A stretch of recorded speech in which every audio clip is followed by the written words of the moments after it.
Hello student, CBSE का आज exam हुआ था 19 मार्च 2025 को, क्लास 12th का इकोनॉमिक्स का एग्ज़ाम। तो मैं उसका आपको सॉल्यूशन प्रोवाइड कर रहा हूँ, आंसर की प्रोवाइड कर रहा हूँ। फ़िलहाल मैं आपको सिर्फ और सिर्फ ऑब्जेक्टिव क्वेश्चन के आंसर जो है वो प्रोवाइड कर रहा हूँ। ऑब्जेक्टिव क्वेश्चन का आंसर की आपको मैं प्रोवाइड कर रहा हूँ। जल्दी से कॉपी निकालिए, पेपर निकालिए, और ये मिला ली सेट 1 है और पेपर कोड है 5871। हालांकि सेट 3 के क्वेश्चन भी सेम है, बस ऑर्डर जो है क्वेश्चन का वो अलग है। बाकी सारे क्वेश्चन सेम है जो सेट 3 में था, तो सेट 3 से भी आप मिला सकते हैं अपने क्वेश्चन के आंसर को। चलिए फटाफट से मिला लेते हैं। ये देखिए, keeping other things constant there exist positive correlation between price of foreign exchange and its demand.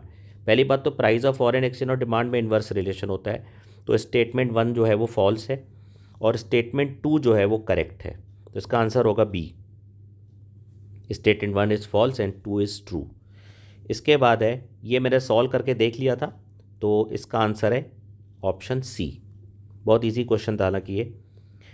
Release date of money supply in India, RBI, option होगा इसका B. Read the following statement, assertion, reason. Shipping service provided by Indian company, ये किस में जाएगा? Current account में जाएगा, balance of payment में। और current account of balance of payment does not alter the status and assets and liability of the resident of India. सही बात है ये भी, तो दोनों ही सही है, बट इसका करेक्ट एक्सप्लेनेशन नहीं है, ये ऑप्शन बी होगा। इसके बाद है 5th नंबर, कमर्शियल बैंक किस तरह से मनी क्रिएट करते हैं? भाई पब्लिक को जो लोन देते हैं, है ना, लोन देते हैं और उससे डिपॉजिट क्रिएट कर लेते हैं, तो ऑप्शन बी होगा। इसको भी मैंने सॉल्व कर लिया है, ठीक है, तो इसका आंसर होगा 6th नंबर का बी 10। इसके बाद marginal propensity to consume exhibits the slope of consumption function, option B. Read the following statement carefully. Open market operation refers to purchase sale of government security by central bank, ये सही है। To decrease money supply central bank will sell the government securities to commercial bank, ठीक है। तो central bank क्या करता है? Government security को बेचता है कमर्शियल बैंक के पास, तो उनका मनी सप्लाई कम हो जाता है। तो दोनों ही स्टेटमेंट करेक्ट हैं। इसके बाद है aggregate expenditure, aggregate demand equals to क्या होता है? Aggregate expenditure. तो एग्रीगेट एक्सपेंडिचर किसके बराबर होगा? Aggregate demand, option C. 45 degree line in Keynesian, 45 degree line क्या बताते हैं? ये और ये सेम बढ़ रहे हैं, तो ये हो जाएगा income equals to consumption.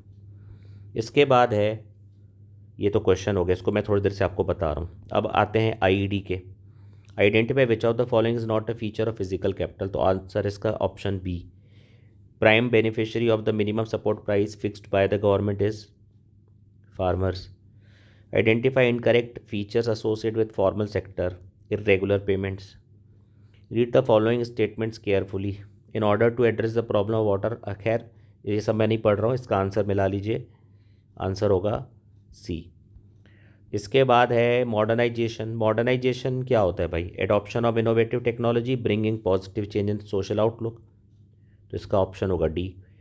Recently India hosted chair the summit of SAARC, ये आंसर होगा। Under disguised unemployment the marginal productivity of worker is equal to zero.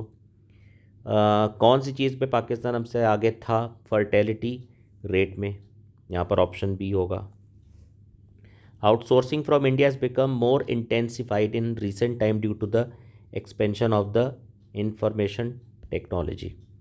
इसके बारे suppose the percentage of casual worker rises in an economy compare to the regular workers, this situation में be known as. Second और third answer है, मतलब casualisation और unemployment.